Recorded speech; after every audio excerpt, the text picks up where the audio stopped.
tema del chivo expiatorio es un tema que nos es común, que en realidad siempre nos rodea,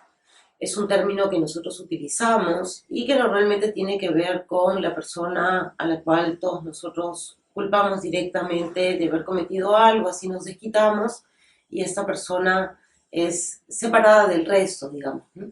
¿De dónde viene este fenómeno del chivo expiatorio y cómo se ha ido estudiando? El concepto de chivo expiatorio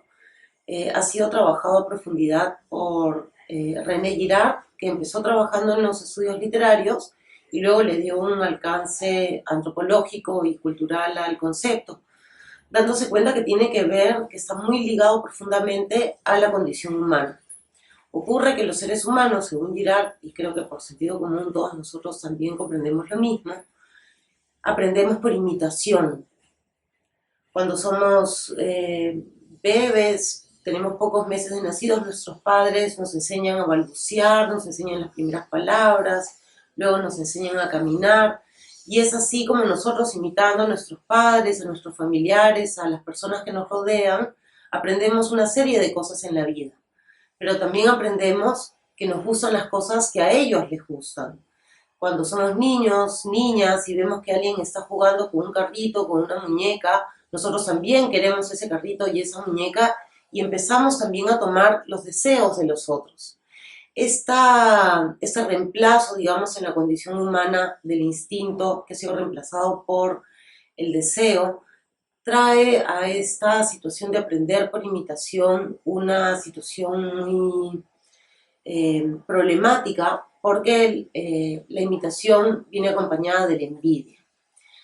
La envidia genera una serie de conflictos y de problemas, resquebraja la sociedad porque las personas empiezan a agruparse, a formar diferentes grupos conforme tienen deseos comunes y también respecto de esas personas a quienes, digamos, ellos quisieran arrancharles sus deseos, estas personas empiezan a ser acusadas de diferentes escándalos que pueden cometer. Es así que la sociedad, y creo que, digamos, los peruanos sabemos un poco acerca de eso, está llena de pequeños grupos divididos que se escandalizan y se indignan unos respecto de otros. Cuando estas situaciones se agravan en una sociedad, la sociedad está dividida e incluso puede colapsar como tal. Esto ha ocurrido en diferentes culturas a lo largo de la historia de la humanidad y para resolver ese tema, el escándalo mayor de alguna manera logra dar unificación a la sociedad, retorna la unificación a la sociedad porque todos se unen para expulsar a este escándalo mayor. La persona que representa ese escándalo mayor es aquella que va a ser considerado el chivo expiatorio. Un caso muy claro y que todos nosotros conocemos es el caso de Jesús tal como se narra en los evangelios. En los evangelios nosotros podemos reconocer que la sociedad en la que vivía Jesús era una sociedad fragmentada, no solamente por el Imperio Romano, sino por las diferencias sociales, culturales y de castas, religiosas también que había en el lugar. Frente a esta crisis, lo que hace Pilatos cuando dice si quieren escoger entre el ladrón o quieren escoger a Jesús, es que le está pidiendo a la población que escoja un chivo expiatorio, y es Jesús el chivo expiatorio. Lo interesante del caso de la Biblia es que no hay ninguna razón para que Jesús haya escandalizado. Debemos ser una persona que más bien eh, proponía en los discursos que están recogidos en los evangelios canónicos del Antiguo Testamento, nosotros podemos ver más bien una persona que está tratando de llevar paz, tranquilidad, fomentar convivencia ante esta crisis que se estaba viviendo en su momento, y sin embargo él es el escogido. En la Biblia, entonces, y en la tradición judeocristiana, siempre se ha subrayado la inocencia del chivo expiatorio. Una cosa muy distinta, nos dice René Girard, es la que ocurre en Grecia. En Grecia nuestra fuente no es un texto propiamente religioso, sino son las tragedias griegas, las que nos muestran cómo los antiguos sacrificios humanos, los fármacos, se representan en estos personajes heroicos que están en la cima de la sociedad y que son acusados y que de alguna manera tienen una ligera culpa, digamos. Edipo no es una persona que sabía que estaba asesinando a su padre y que estaba cometiendo incesto con su madre, pero sin embargo lo ha hecho, lo ha realizado y él es la razón de la peste en Tebas y por eso hay que retirarlo de la sociedad. Esa es la figura del chivo expiatorio que muestra la tragedia griega. En este conjunto de tragedias, una de las tragedias más antiguas y que es considerado un hito en la historia del derecho en la cultura occidental es la trilogía trágica de Orestes.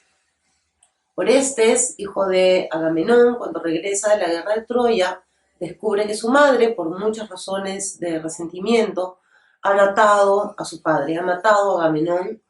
y entonces Orestes, asusado por su hermana y totalmente descontrolado, con hibris, digamos, por esta situación, eh, toma venganza y decide matar a su madre. Eh, esta falta tremenda de asesinar a la mujer que le da la vida trae como consecuencia que Orestes lo persigan las furias, que son unos seres que lo van a atormentar todo el tiempo enrostrándole el acto criminal que ha realizado. Orestes va a sufrir muchísimo en ese camino porque además Orestes, digamos, aduce como razón que él tenía que vengar la muerte de su padre. Finalmente los dioses se van a reunir y se va a formar un consejo donde se va a debatir si es que lo que había hecho Orestes, que era el chivo expiatorio hasta ese momento, tenía o no tenía razón. Y Orestes finalmente va a ser perdonado por los dioses y más bien va a quedar como ley que quien debe recibir mayor sanción es quien ha asesinado a su padre y menos sanción o ninguna si ha asesinado a su madre. Por supuesto hay una discusión de género, pero para los tiempos griegos, donde no se reconocía ningún derecho a la mujer,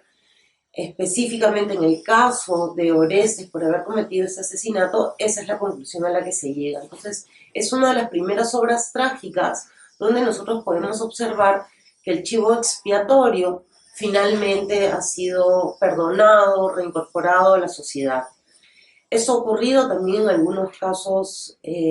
culturales de chivos expiatorios en el caso peruano. Creo que el caso contemporáneo más fuerte que nosotros podemos haber visto ha sido como la sociedad alemana para lograr una unidad genera el holocausto judío en la Segunda Guerra Mundial. Pero hay un fenómeno posterior al chivo expiatorio que es muy interesante, que es